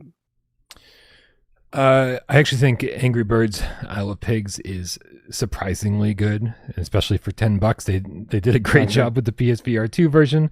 There's a level creator where you can share your levels. So like if you like Angry Birds format, like it's infinitely replayable. There's like tons of other people's levels you can check out. $10, great deal. Yeah, agreed. I haven't tried it on PSVR2, but I always thought that this was a quality game. It typically goes on sale for $10 across all the platforms, and there's a ton of content here, and it's a game that you can play for 10 minutes or you can play it for 2 hours, and it's typically pretty fun. All right, did you play through House of Da Vinci? I played a little bit of House of Da Vinci, but what I played, I enjoyed. Yeah, great game, but not a big sale. So there's plenty of other stuff to pick up for much better discounts. So although I highly recommend the game, if you don't own it by now, maybe wait for a deeper sale. I'm always a little weirded out when games like Metro Awakening Deluxe Edition go on sale, but then not the regular edition, right? So it's on sale for $25 for the deluxe edition, but it was a $40 game. It's like, it's, the deluxe edition stuff for single player games always kind of screw. There's no DLC, nothing like that. I don't even know what we're doing here, right? Is it like skins or whatever? I don't know, but whatever. $25 is still a good price for Awakening. No, either way. Yeah, I agree with that. I am curious though, what makes this deluxe? So it looks like you get a concept art gallery, backpack, gloves, charm. So yeah, it's all cosmetic bullshit that don't have any type of play on the game. So the fact that this is deluxe edition really means nothing to me. Here's something interesting. Sure. Sorry. I just searched for Metro Awakening on the PlayStation Store. Metro Awakening by itself, not deluxe edition, is also on sale. Oh, really? Yeah, 40% off. So it's $24 instead of $25 like the deluxe edition. So for an extra $1, it's like they're forcing you to buy the deluxe edition if you want to get it on the sale because it's like only $1 more. I guess. Honestly, I would probably save my $1, but whatever, man. It's your dollar. If you want the concept art and the bullshit backpack skin, go for it, man. Dude, Hell Sweeper for $15. What do you think? Yeah, no brainer. Hell Sweeper is awesome. It's almost too much game for me because these roguelike games where you have to like play run after run after run, it's always such a time commitment. You have to put like at least a few days in this game to get in a good flow so that you're actually really, in these high action moments, pulling off all of the moves and everything that you can do. And I don't have enough time typically to spend this type of time on any one game. But, if I weren't doing what I'm doing and was just someone who does, pick up a game and stick with it for a couple weeks at a time, Hell Sweeper is amazing. There's a lot of content. You can play with friends. Since they updated it, it's absolutely beautiful. And the movement mechanics are second to none. It's absolutely amazing. Yeah, 100%. I mean, they've added so much since launch. The graphics are now, like you said, amazing. They went from 2-player multiplayer to now 3-player multiplayer. I played with AJ for a while, about a month ago. We had a blast. This is as close as you're getting to Sirento on PSVR2. You should definitely pick it up. It's better than Sirento. This is a better game than Sirento by a mile for me. Yeah, I mean, definitely, I would say so for sure. But it was the move set, right? That we were like, man, no one does movement like Mixed Realms, right? And no one's that ballsy to let you do backflips and wall runs and slow motion upside down bullet time. Like yeah, absolutely. I think it's a better game. I wish, I don't know, I like Cyberpunk better than whatever the setting is for Hellsweeper. But yep, you're right. Better game though. Truck Simulator, despite my love for this game, it is trash. I can recognize that. Do not buy it. However, when it is $1, check it out and see why I like it so much. Do not buy it for $14. Vertigo 2, holy crap, $12. Yep, no brainer. Get it. Yeah, absolutely. Yeah. There's issues, if you're playing on PlayStation 5, the base PlayStation 5, there's going to be frame rate issues more so than what you see on the Pro. The Pro irons out a lot of it, except for like 2 major areas. There's no haptics, there's no adaptive trigger support. All of that stuff should have been implemented. I don't know why that stuff wasn't there, but for $12, I think you can excuse some of this. The Exorcist Legion VR, dude. Oh, sorry. I was lamenting to myself, what a shame that game didn't get a better port than what it got, because it's such a great game. And some of it's great, right? When you're inside and it's running at 90 frames per second, and you're doing your upgrades, and the fact that you have to stab yourself with a needle from the upgrade stations, it all feels really good to play. But yeah, it definitely deserved another month in the oven or so. Yeah, okay, so the Exorcist Legion VR, I think this game stands up pretty well. You got to remember that each of the 5 episodes were, I think, $6.99, $7 per episode on PlayStation VR 1 when it came out. So literally you're getting the game for pretty fucking cheap by comparison. VR Monkey did a great job porting this It looks great in the headset. The blacks, 90 frames native. Yep. If you're a horror fan, you should already have this. Yeah, I agree. There are just there's some real moments in the course of this story that you play through. Some real, like, when I say moments, I mean like chills up your spine, scary as fuck stuff happens in The Exorcist. Yeah. Especially for Catholic schoolboys like us. Anyway. Red Matter bundle. Why doesn't this price seem better to me? These games are phenomenal. Two great games on PSVR2. I'm just waiting for like that one big sale where it's like $20 for both games, you know, where it's like anybody who doesn't have these should finally pick them up. 30% is an okay deal. But these games are awesome. So if you haven't gotten them yet, you should probably be thinking about it. Yeah, that's essentially a twofer. Like, I would class each of those as a $30 game. I don't know what the retail price is on them, but in terms of quality, I would say that both of them are like $30 games. So to get them both for under $30 is a pretty good deal.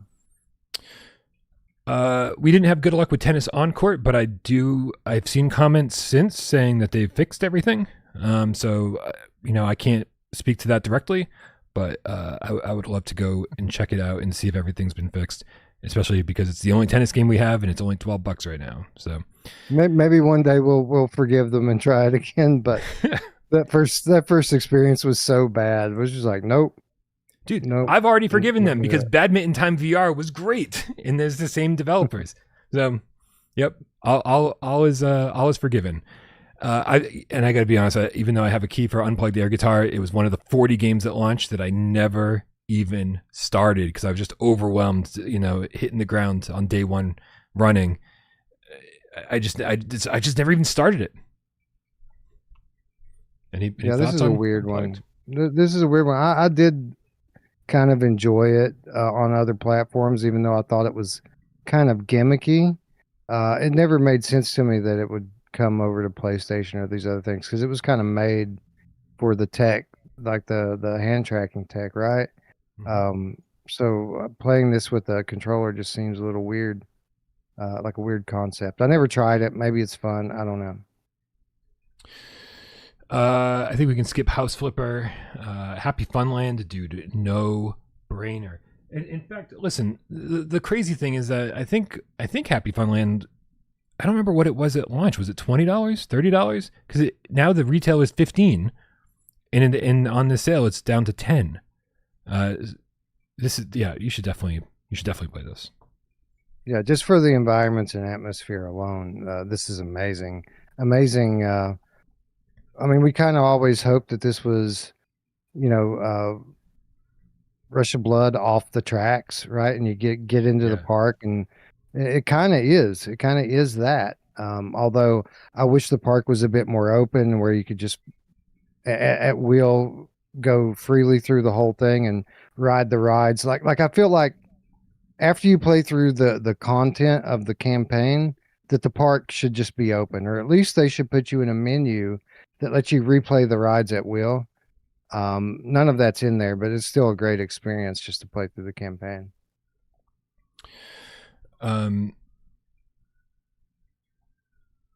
Generic in the chat says, what's the first VR2 game you've tried, Brian? Fortunately for you, I streamed the whole thing. While I was waiting for my Sense controllers to charge up on day one, I was waiting all day for UPS to deliver it, or whoever delivered it, USPS. And while I was waiting for the Sense controllers to charge up, I was like, oh shit, well, I have my racing rig that GameCat so generously funded. And so the first game I had to play was legit. It had to be Gran Turismo 7 while I waited for everything to charge. And what an amazing. I mean, I think famously at this point just started screaming, oh shit, because like it goes from like just being flat screen to like, you know, to switching into VR as you start the race. And you're like, what an amazing way to experience PSVR2 for the first time. I think we know yours, Wes. You got to play PSVR2 at an event and play Horizon before, long before PSVR2 actually came out. That's right. I got to play just the first little bit of Horizon Call of the Mountain, and it's funny, man. Like, so many people, there were problems with the demos, right? Because of the controller tracking didn't work well in those conference hall scenario. But for whatever reason, there was a lot of the VR YouTube space there. Everyone pretty much was bananas over Horizon Call of the Mountain at that point. But everyone turned on it very quickly. Like everyone was excited for it. Everyone was very positive about it, calling it this next level experience on launch. But it seemed like within 6 weeks of launch, everyone just kind of forgot how much fun they had in it and how good it actually is. VR Skater. This is insane. This is $7, and I think this is a top 10 game. I think this is a game that, like, if I was doing my own personal top 50 list, which maybe I will, this is a top 10 game for me. It requires so much commitment from the player, in terms of, like, the physicality of it, the learning the tricks and all of that. But it also is one of the most rewarding games I've played in a long time. It rewards you for sticking with it and learning how it all works. And man, the soundtrack is Tony Hawk. It's 90 frames native. It looks good. It feels good. Absolutely blew it out of the water with this. And for $7, man, like, if you were intimidated at all, you don't be. I mean, this is a price that it should be a no-brainer. This should be a price where it doesn't matter if you're scared of it. For $7, even if you only play it for an hour, you'll probably get your money's worth. Yeah, I like VR Skater. I think it turned out to be better than I expected it to be. But with that said, I don't think it's anywhere near. I'm nowhere near as high on it as Brian. Like, I don't think it's a top 10 game. I think it's a niche game that it will appeal to a certain group of people, but I think most people are going to nope out of this as something that requires a little too much practice right from the start before it gets fun. Like, most people aren't going to be willing to kind of invest as much of themselves as needed for this game to finally start to click and get good. And shame on those people. Shame on you all. I don't think you need to get the pro bundle. I mean, it's only $12, so it's only $5 more. But I think that those skate parks that they added, where you have to go from one side and then it flips you and then you go back the other way, it doesn't feel cohesive. It feels it's like they figured out what's the worst part about VR Skater, and then, like, let's really focus on that for the DLC. And so I not for me, but for $5 extra, it might be worth it if you've been meaning to get in. I'm not going to say anything about drums rock. I'm not a big fan of drumming in VR. I think that we are the wrong two people to talk about this game, I guess. Agreed. Which means if you're going to get one of these games, get Cave Crave. It's only $10. I actually really enjoyed my time with Cave Crave. I'm glad that they are staying true to their promise. They're basically saying, hey, this is a early access game, and we're just going to keep adding and adding and adding to it. And I honestly think for $10, it feels kind of proof of concept-y, right? You're like, other games have done bigger and better things with cave systems, Into Black specifically, right? But none of them have made me feel claustrophobic in the way that Cave Crave has. And so if you want, like, a unique VR experience, something that only works in VR, I think Cave Crave is a game that does that. But again, I think this is even a smaller niche audience than VR Skater should have. Yeah, for sure. Cave Crave was pretty good. I think it had an interesting kind of hook with the story that they were telling with it that was a bit compelling. Obviously, I think we had some very strong ideas about what a game like this could and maybe should be.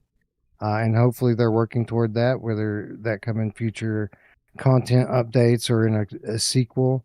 But for what's here, $10 is a good price. And I think it's a good enough time to warrant that very small investment. Honestly, when I think about Cave Crave, I think about, okay, this should be like a part of a much larger, I would love to see some levels in Green Hell VR that play like Cave Crave. Like, you're going through the forest, you find a cave, you crawl in it, and now you've got the cave levels, right? Yeah. Instead of kind of having it be its own thing. But that's neither here nor there. it's sort of what we've been saying about VR forever, right? Like Swordsman, we're like, oh man, if only somebody would make a Skyrim-like game and use the swordsman sword fighting mechanics, you know, and then then use the climbing from Arcanage, and then you know a lot of games nail one particular thing in VR, but they don't nail the whole thing, right? Or it's just it seems like too like we said, a proof of concept, and I think that's what Cave Crave does, but. You know, while we wait for the day where those games have everything, play the games that have some stuff along the way. Yeah. All right, this is a touch and go page, but it is the last page. But just to kind of get through it, let's just kind of pick and choose what games we want to talk about here, because I don't want to talk about every one of these. I have a feeling you're going to talk about After the Fall.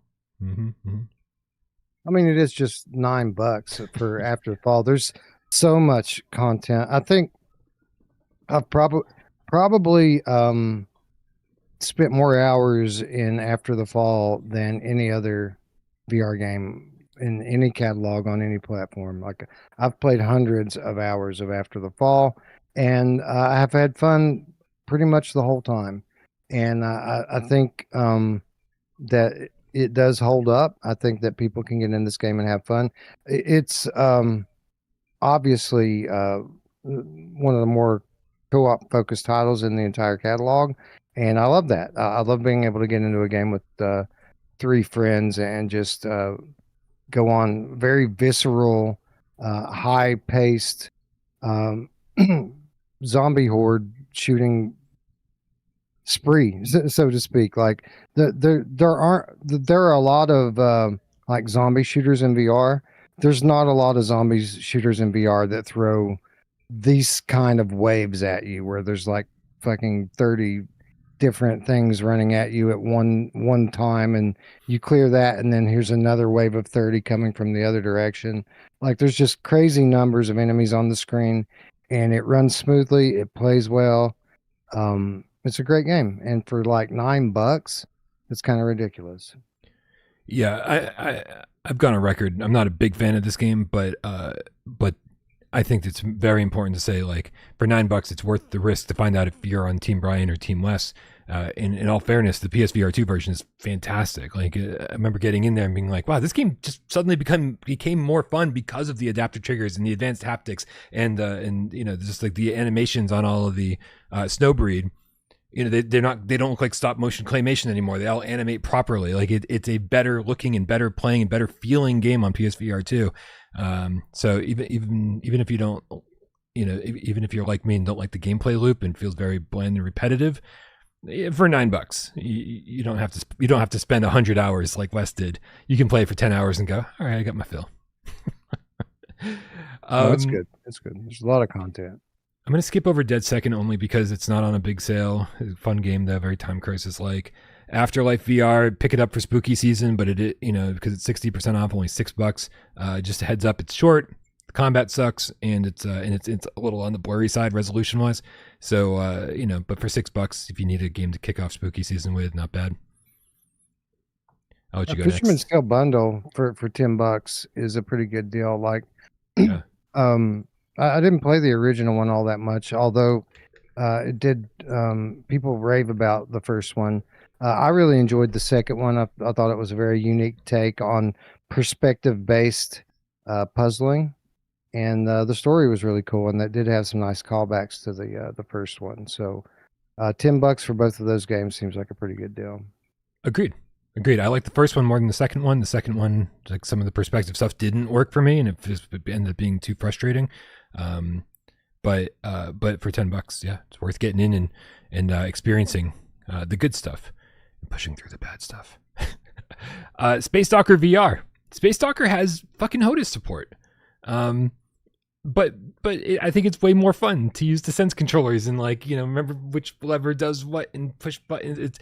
It's crazy mastering the controls. It's VR Skater like, but in space. Mastering the controls is the game. Support these guys. They made a really, really fun game. It's 80% off with Plus. So is that like $2? It's like $2 with Plus. Buy space. Listen, let's get Space Stalker on the sales charts. Right, let's see if we can single-handedly get Space Stalker VR to chart next month. Space Stalker sells big. Right? It's good. It's good. It's so unique, man. You got to get that. All right. Well, I'm going to skip over the obvious one on this row because I know you want to talk about it. I'll leave that for you. Okay. And I'll go to Toss for $6. Hell yeah. I thought Toss was a fun platforming game. A little cartoony and questy from a visual standpoint, but very fun to play. A very VR take on platforming. And yeah, for $6, it's fucking $6. You can't get a meal at McDonald's for that anymore. So yeah. Yeah. You can barely get anything for $6 anymore. Yeah, I underrated Toss. It's one of the few games I've ever gone to bat for and said, "Man, Brian was wrong." Like that, I think I gave it like a 6.5 or something, easily a 7.5, maybe an 8. Although screw the developers, they added multiplayer to every version but ours. They left the PSVR2 version out to die, and so it's like, you know what? I don't feel bad about not recommending the game, but for $6, like, come on, it is really fun. What's there? And you're right. I do want to talk about Ghost Signal, a Stellaris game. It is $2.50 for one of the most fun roguelites I've ever played. It looks amazing in the headset. It is so much fun to play. The gameplay loop of just like you're beating the same game again and again and again, but like encountering different things along the way. It is so much fun. I don't know what to say to get people to buy it. I look at my gameplay footage and it looks boring. I look at the trailer, it looks boring. It's a hard game to sell to people. So just trust us and go buy it and then complain to us if you don't like it. And then we'll tell you that you're wrong because it's so good. It was $20 to begin with. It got a permanent price drop down to $10. Now it's $2.50. What do they have to do? Just trust us. They're giving it away now. They're literally giving it away. Yeah. I'm not quite as high on it as Brian is, but it was better than I thought. It is way better than it looks. And it is challenging. And I don't know. I questioned fast travel there for a while because, especially when you look at some of these titles that they published, like so many like niche concepts, right? Like you've got this, which is a very niche kind of take on a roguelike game, and then they did like Black Forge, which was a crafting game, and then they did the what was the sword fighting, like the fencing game that they did. All very fun in their own right, but very limited in scope and very niche concepts for VR. But for $3, I mean, shit, dude, what do you got to lose? Like you'll have fun. Just you'll get your $3 worth just out of seeing some of the imagery in the game. The way it looks in the headset is a $3 experience. You know. Real quick, Retropolis 2, Never Say Goodbye. It's only $6. Yep. I mean, again, that's got a permanent price cut down to $10. So I mean, it's like, again, you're getting a much bigger discount than it even looks. It was $20. Good old point and click adventure. Rainbow Reactor Fusion. I'm just going to blast through a couple of these if you want to interrupt me. Yeah, you should, because there's nothing else on this page that I really want to talk about. Okay. Rainbow Reactor was the one question I had because I've never played it. Oh, and I saw someone recently posting about it either on Discord or on Twitter, and they were having fun with it. So yeah, I'm a little curious about it. It's a match 3 game, like, you know, like the colors when you just like put it's like a candy crush, right? It's that kind of game where you're just matching colors. These balls are rolling at you from the left to the right. You're throwing them into a pit, trying to get them to land where you want them to land. Match 3 kind of thing. It's kind of also a mini Metroidvania where like the more you do, you can buy a broom or whatever to sweep up things, and then a wrench to fix things, and you start opening more and more of this factory that you're exploring. I mean, listen, is it great? No. But this is a studio that I really want to support. This is Tuner Max, who made Snow Scout. This is Tuner Max, who made 90s Extreme Skiing. Game Cato, if you're here, you must have heard that. And I just really I think that they love games. I think that they know what they're doing, and for $4, it's worth the risk, and you get to support a great studio. So Twilight Zone, I think VR Monkey did a great port of it. I think episode 1, there's 3 different games within, or 3 different episodes within Twilight Zone VR. Episode 1 is the only one I thought was interesting or worth your time. And even that was, once you discover the hook, it's not even that interesting. To be fair, I like the Twilight Zone overall. Honestly, I liked it better on Quest. When I came over to PlayStation, I didn't try it after the patch. I should say that, but like the early version of the game that I got to play on PlayStation was a really bad port at that time. It had a lot of bugs, and visually it didn't look good. It's great now. It is all of that's been fixed. There should be no bugs, and it is like 90 native again. The blacks. I mean, like just everything you want it to be visually for a port of a Quest game, right? It looks like a Quest game that's been very well ported in the PSVR2. But I like the story of all 3 episodes of this. I thought that that it kind of was structured the way that a Twilight Zone game should be structured. It had 3 kind of standalone stories that had elements. If you paid like close attention, there were elements of each story that kind of bled into the others, and Easter eggs from one level that would point at something from another level. I thought that the kind of surprise gameplay element from the first episode was one of the coolest moments in the game. Like when you realize what that was and how it worked. Yeah, that was just so fucking genius, right? Like I wish more studios were coming up with more ideas like that. But in terms of like the totality of the level, I really enjoyed the like the alien invasion episode where like you're in that trapped in the house trying to find your way out and kind of rerunning days. And there's a whole like surreal vibe to it where the layout of the house would change, you know, and you're literally walking through these doors and things are different than the last time you were through it. And I really thought that was a really cool angle. And then when you got outside and everything kind of went digital, like I enjoyed the totality of the Twilight Zone, even though it wasn't the best on a technical level. I like the storytelling and then the overall vibe of it. I like the first half of episode 3, the part you were describing. This pretty much once you're outside, I'm like, I'm just done. And episode 2, I thought was just really, really boring. Like the shooting mechanics and everything. Like that's all it had going for it. But yeah, it did tell some good stories, and I might be a little overly critical of it. But man, for something called the Twilight Zone, you know, I just expected there to be really great stories, right? You're only doing 3. You're not making a full season, right? I don't know. I kind of almost wish they focused on one story, like the first one, you know, honestly, and I don't know if I should even be talking about this, but they had a lot more stories that remain untold for that. And I think that the original vision was to do more DLCs and stuff for it. We just never saw it.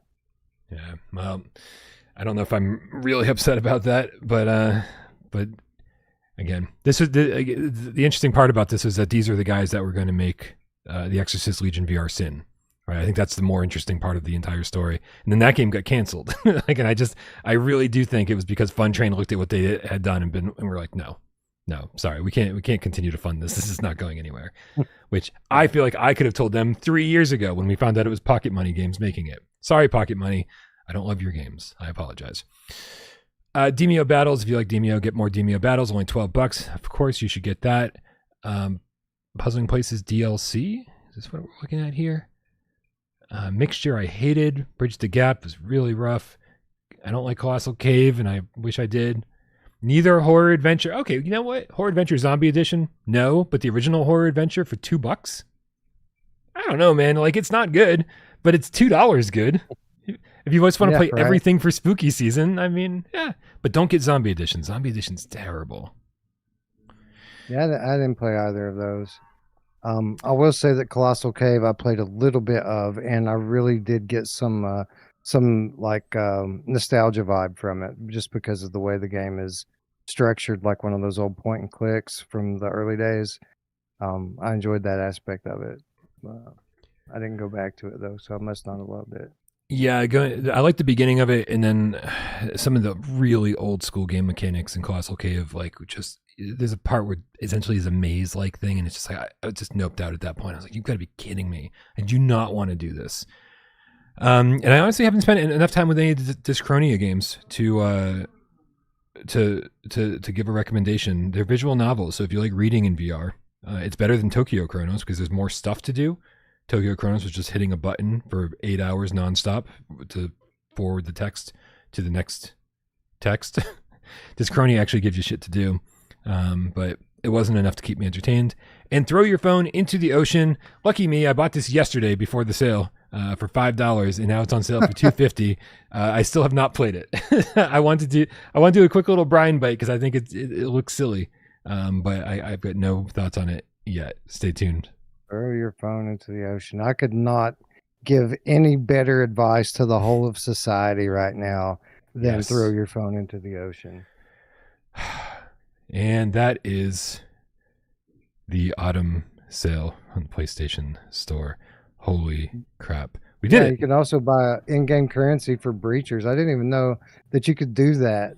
Like, why the hell would anybody buy in-game currency for breachers? Wow, I can't believe Unique is still here. Unique was complaining about us talking about the sale all episode, despite the fact that the title of the video is called the sale. Yeah.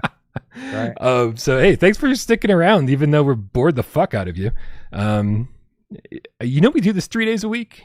There's some days there's more news to cover than others. Anyway, I think we should probably wrap this up and do a little 4-minute challenge. You ready to go, Wes? I picked out a game. Let's do it. All right, let me get the game up and ready so that I have all questions, or I have all answers available for any questions. I don't know, whatever. You guys know how this works. Wes has 4 minutes to figure out what PSVR1 or PSVR2 game I'm thinking of, but an infinite number of yes or no questions asked during that time. So make sure you suggest good questions for him to ask, and then based on the answers I give, suggest good games that it might be. It's really, we're just playing against Looper. That's all that's happening. If Looper doesn't get it, then no one's getting it. All right, man, I'm going to put the timer up on the clock. I'm going to call it whatever. On the counter, the way that Jeremy likes it. I don't know how this goes anymore. Here we go. On your mark. Get Des. Go. PSVR2 support? Yes. PSVR1 support? No. Supported on other VR platforms? Yes. Steam? Yes. Quest? Yes. All right, so it's a multi-platform game, a modern game. Is it playable flat? No. No. Did we speak of it today? No. No. So it's not in the sale. Most likely. Okay. So a modern multi-platform VR game. Is it a first-person game? Yes. Are you shooting? Yeah. Sometimes. So there's some shooting. But shooting is it what? like full locomotion? Yes, it is. Optional full locomotion. Optional full locomotion. That's interesting. So does that mean you could also like teleport? Yes, that's what it means. Okay, so you can teleport or all right. Does it have a horror theme? No. Some parts might creep you out, but definitely not horror. Not even close. Would you call it like sci-fi? No. Fantasy? Yeah. Okay, so like a fantasy with some shooting. That's interesting. Is it is the thing you're shooting guns? No. A bow and arrow? Sometimes. Although sometimes.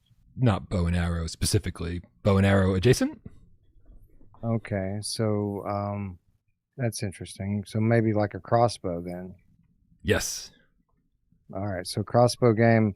Is Sometimes. there melee? Is there melee shooting? Yeah, there is also melee. Is it developed by Skydance Interactive? No, it is not.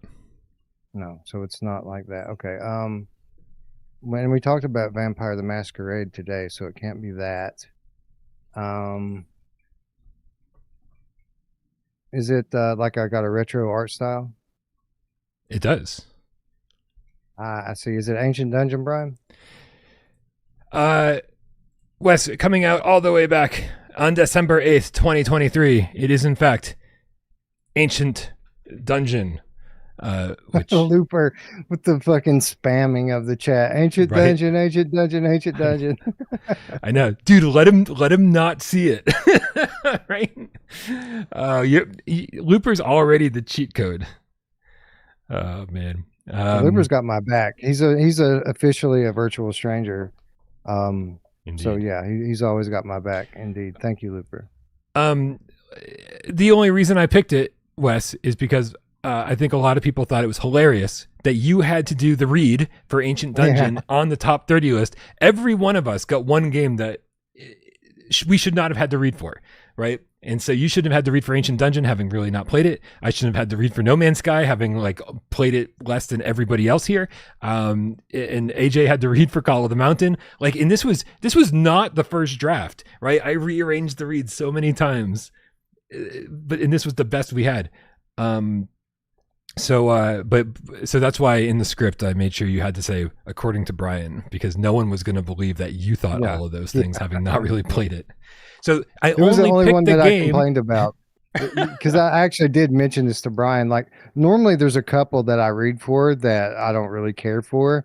But this specific time, like he nailed it pretty good for me. But the one block of scripts had me reading Ancient Dungeon while Brian was reading for Synapse. And I don't know if anyone watches knows that I'm the one constantly going to bat for Synapse being Right. like a top 10 game. So yeah, that was a little backward. Yeah, but this, I only picked the game today to have an excuse to say I'm not done with you, Wes. I'm not giving up on you playing Ancient Dungeon. You and I need to go in there Oh, together and play. I'm down. Honestly, I'm down. I've been Nice. playing like a similar retro aesthetic over the past week with this game Ridge that just came out on Quest, and Nice. I enjoy it. Like I'm not one of these people that lets the retro art take them out of the game. I think it's great to play these like Compound, for example, is awesome in VR. There's a ton of these games that are great. I just never got around to Ancient Dungeon for whatever reason, and yeah, it's not that I don't want to. I'm absolutely down to get in and check it out sometime. I just hope it hooks you the same way that it hooks me, because it is so much fun. And I know that like there were moments during the top 25 debate where you said, how is this even a conversation we're having? How are we even comparing Behemoth or whatever to Ancient Dungeon? And I was like, it's because you need to play Ancient Dungeon to understand what I'm talking about. But hold on a second, real quick. I saw something in the chat. Spooky Yuki says, any news about surviving Mars Pioneer before Friday? I gotta chat with everybody about the official embargo when the official embargo lifts.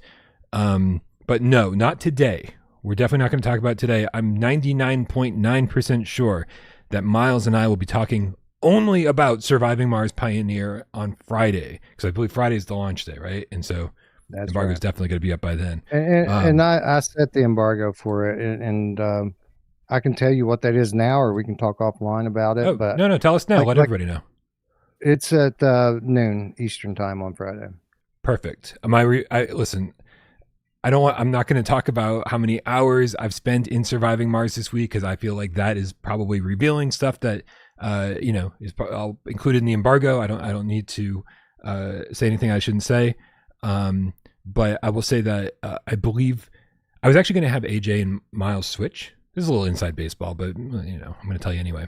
I was going to have Miles and AJ switch, and so that I could talk about Surviving Mars on Friday with AJ being somebody who doesn't work at Impact, doesn't work for Flat to VR, and but I will tell you, I don't think anybody has played Surviving Mars or as much as me and Miles have. So despite the fact that he's an Impact guy, despite the fact that he's a Flat to VR guy, I think you're going to get the best conversation on Friday about the game, because I think both of us have dug really, really deep into it.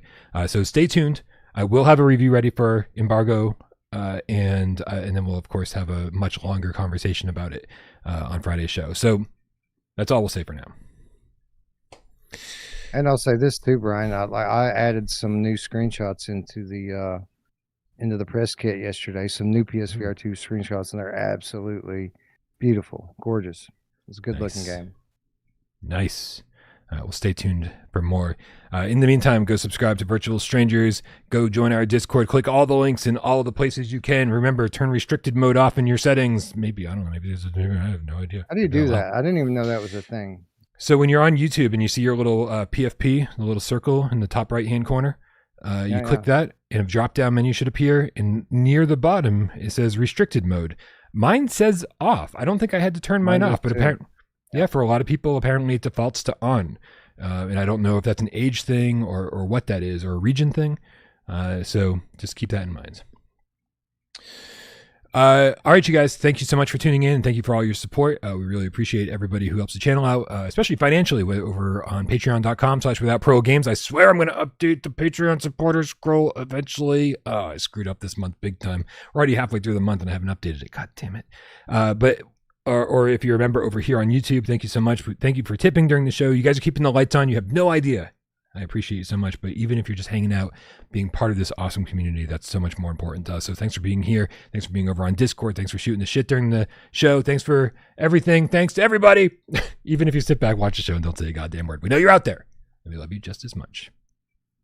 Happy Wednesday, Wes. Happy Wednesday, Brian. Happy Wednesday, cats. See you this weekend. Let's go.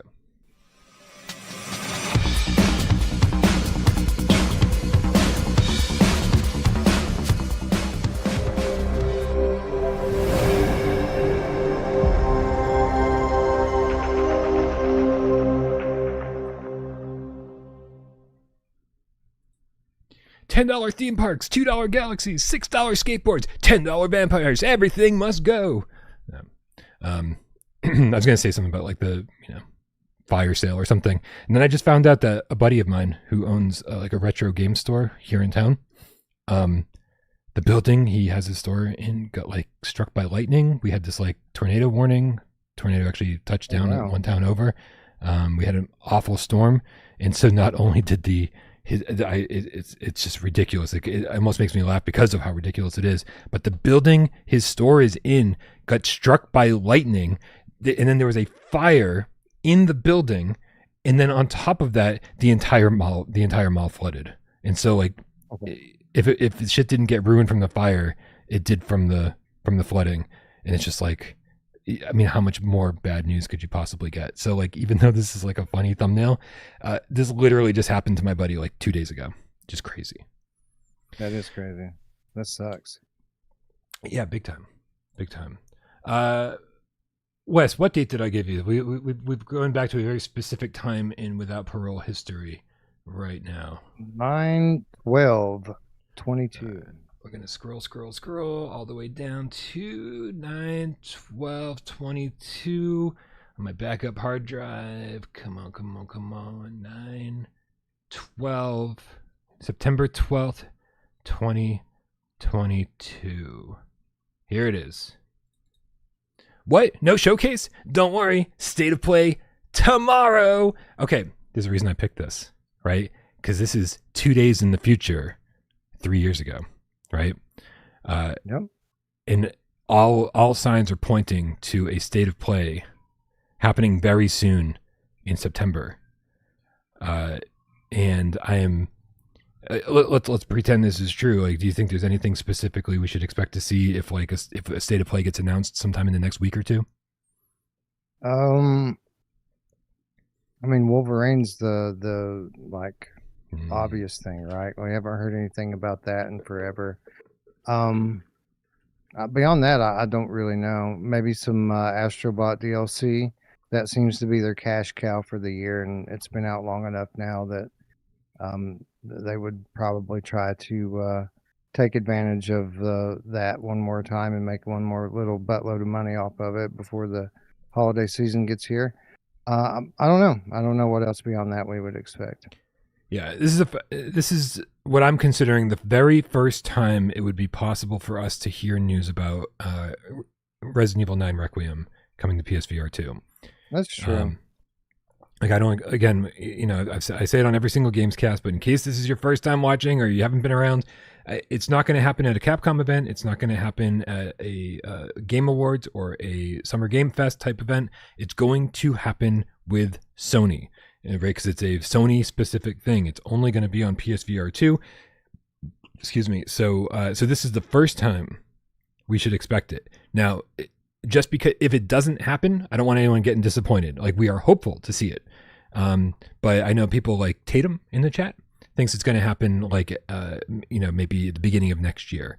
So, but this is the very first time I think we should expect it. So fingers crossed. Very, very possible. Very possible. And it's great to look back at these thumbnails because I remember so vividly that period in time, how we were just there were constant rumors of this gigantic PlayStation showcase that really never came. We would get a state of play here and there that Right. would give us bits and pieces, but we were really expecting like this big PlayStation showcase where half of it would be PSVR2 titles, and that never happened. But we were clinging to it month to month to month to month. Yeah, and I think we've gotten accustomed to what to expect from these state of plays, right? Most people are saying we're probably never going to see a showcase again, and I'm like, all right, that's fine. But if that's the case, fine. But state of plays they do pretty regularly, and we've gotten very used to there being just enough PSVR2 content in every showcase. I'm sorry, every state of play, where it's like it satiates us, right? It gives us just enough to be like, yep. They're still focusing on it. They're still making sure that they're highlighting upcoming PSVR2 games. This thing is not dead, and that's where we saw Resident Evil 4. That's where we saw Village, and I definitely Legendary think, Tales. Oh right, like revealed in a state of play like that. Yep.